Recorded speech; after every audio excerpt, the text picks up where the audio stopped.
Bagay na bagay sa atin ang solar dahil alam naman ninyo kahit umuulan may araw pa rin at nakakapagbigay pa ng power ang solar. Buti rin nakapag-harvest na tayo dito at sa amin nakapag-harvest na kami kakatanim lang eh. So hindi buti na lang yung timing, hindi yung bago aani, nakapag-ani na tayo. Pero ngayon, andito tayo para simulan ang solusyon. Meron po tayong ginagawa at meron po tayong magagawa.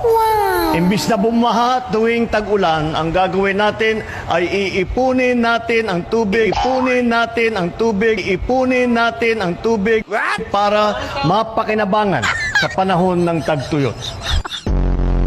Napakalaki na kayamanan ito.